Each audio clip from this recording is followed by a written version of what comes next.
बिस्मिल्लाहिर्रहमानिर्रहीम। अस्सलाम वालेकुम वरहमतुल्लाहि वबरकातुहू।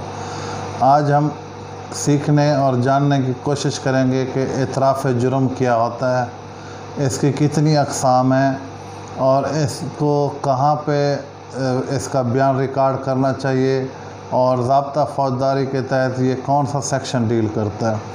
हम टॉपिक की डिटेल की तरफ जाएंगे, उससे पहले आपसे रिक्वेस्ट करूंगा कि मास्टॉie टीवी चैनल को सब्सक्राइब कर दें, साथ लगे बेल के बटन को प्रेस कर दें। बात करते हैं तफसील के साथ कानूनी तौर पे कि एतराफ़ जुर्म कन्फेशन क्या है, इसमें कितनी अक़साम है।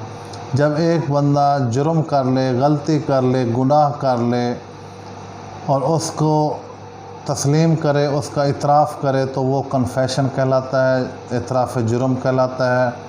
और ये दो अक़साम है इसकी, एक एक्स्ट्रा जुडिशल कन्फेशन और एक जुडिशल कन्फेशन। पहले बात करते हैं एक्स्ट्रा जुडिशल कन्फेशन।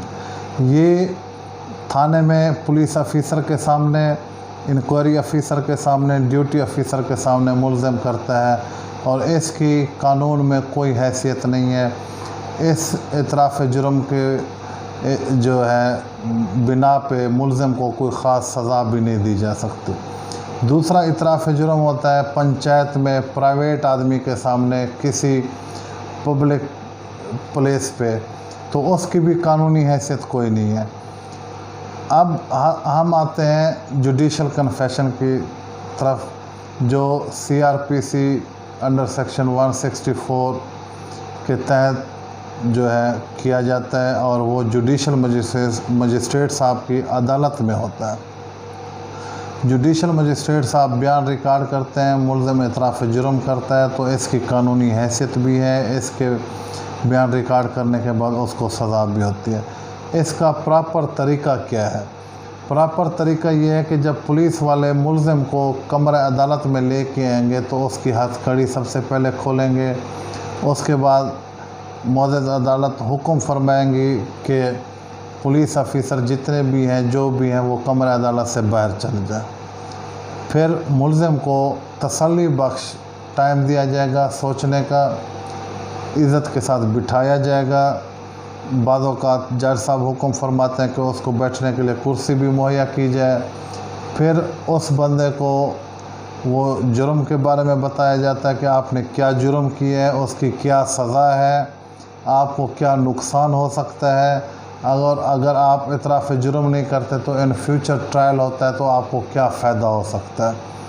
और जज साहब उससे इत्मीनान के साथ उसे समझाएंगे, कोर्ट की ड्यूटी होगी और उसको बताया जाएगा कि आप एतराफ़ जुर्म करने जा रहे हैं तो उसके बाद आपको क्या नुकसान है। जब वो तसल्ली बख्श माहौल में उसको सारी चीज़ समझा दी जाएगी, सारी बातें कानूनी तौर पे बता दी जाएंगी, उसके बाद वो अगर कन्फेशन करता है तो उस कन्फेशन के बाद उसको जो सज़ा होती है वो अमल दरामद हो जाएगा।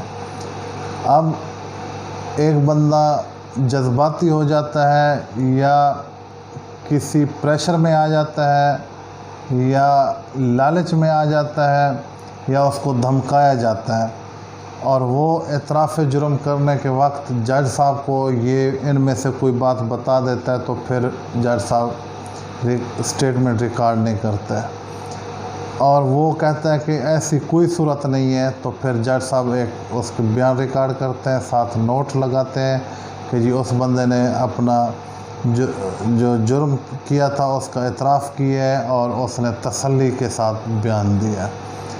अब एक बंदा जज्बात में आके या धमकी में आके, लालच में आके, परेशानी में आके एतराफ़ जुर्म वक्त पे करता है और बाद में उसको सोच समझ आती है या कोई समझाता है और फिर आके दरख्वास्त देता है कि जी मुझसे इस वजह पे एतराफ़ जुर्म कराया गया था और अब मैं राज़ी नहीं हूँ, तो फिर उसको साबित करना होगा कि वाकई उस वक्त वो किसी वजह की बुनियाद पे जो है ना एतराफ़ जुर्म किया था, तो वो एतराफ़ जुर्म की स्टेटमेंट कैंसिल भी हो सकती है। और 164 CrPC के तहत कोई गवाह भी आके वक़ूए के बाबत जो है मजिस्ट्रेट साहब के पास अपना बयान रिकॉर्ड करवाता है और वो बयान मजबूत काउंट होता है। लेकिन जिस मुलज़म के ख़िलाफ़ 164 کے تحت وہ گواہ بیان ریکارڈ کرے گا، اس ملزم کو حق حاصل ہوگا کہ وہ خود یا اس کے وکیل صاحب اس گواہ پہ جرح کریں، جھوٹ اور سچ سامنے لائیں۔